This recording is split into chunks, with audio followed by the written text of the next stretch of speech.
এদের মধ্যে বেশ কিছু কুলাঙ্গার আছে। এই কুলাঙ্গাররা এই ইসলামকে মিথ্যা কথা ছড়ানোর সুযোগ করে দিচ্ছে। এই কুলাঙ্গাররা আসলে মুসলিম নয়। একজন মুসলিম এমন ভুল কাজ করবে না।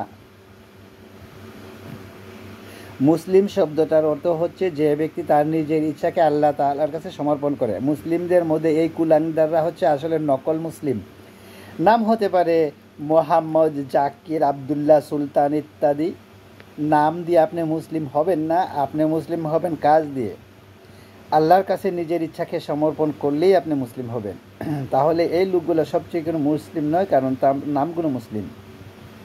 তাই মিডিয়াকে সুযোগ দিচ্ছে কি দিচ্ছে না এটা নিয়ে ভাবে না। তারা তো তার নিজের ধর্ম নিয়ে ভাবে না, তারা নিজের ধর্মকে তোই কেয়ার করে, কিন্তু তারা তাদের ধর্মকে নিয়ে ভাবে না। মিডিয়া কি বলছে সেটা নিয়েও ভাবে না। তবে আমি মিডিয়াকে দোষ দেব। মিডিয়া কোনো অপ্রিয় সময় মানুষের কাছ থেকে তুলে ধরছে। যদি মুসলিমদের বেশিরভাগই এইসব কাজ করতো, তখন ইসলামকে অপবাদ দিলে আমিও আপত্তি করতাম না। তবে তারা অল্প কিছু মানুষকে বেছে নিচ্ছে। চিন্তা করেন, হিটলার 60 লক্ষ ইহুদিকে হত্যা করেছিল, এই জন্য কি খ্রিস্টান ধর্মকে দায়ী করব? হিটলার যে 60 লক্ষ ইহুদিকে মেরেছিল, সবাইকে পুড়িয়ে মেরেছিল, এর জন্য খ্রিস্টান ধর্মকে দোষ দিতে পারবো না।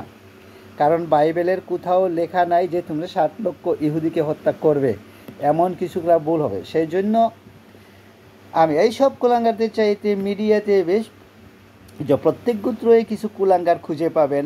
আর আমি অনেক সময় কুলাঙ্গারদের বিরুদ্ধে অনেক কথাই বলেছি। মিডিয়ার উচিত এমন খবর প্রচার করা যেটা সত্যি, কিন্তু তারা এইসব কুলাঙ্গারকে দেখিয়ে বলতে চায় এরা এই হচ্ছে আসল মুসলিম।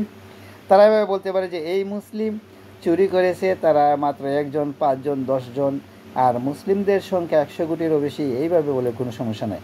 তবে তারা বলতে চায় যে সব মুসলিমই ভুল কাজ করছে। যদি একজন মুসলিম ডাস নিয়ে ধরা পড়ে, মিডিয়ায় এমনভাবে বলবে যেমন সব মুসলিমই উল্টো ব্যবসা করে যাচ্ছে। মিডিয়ার উচিত হলো সত্য কথা প্রকাশ করা।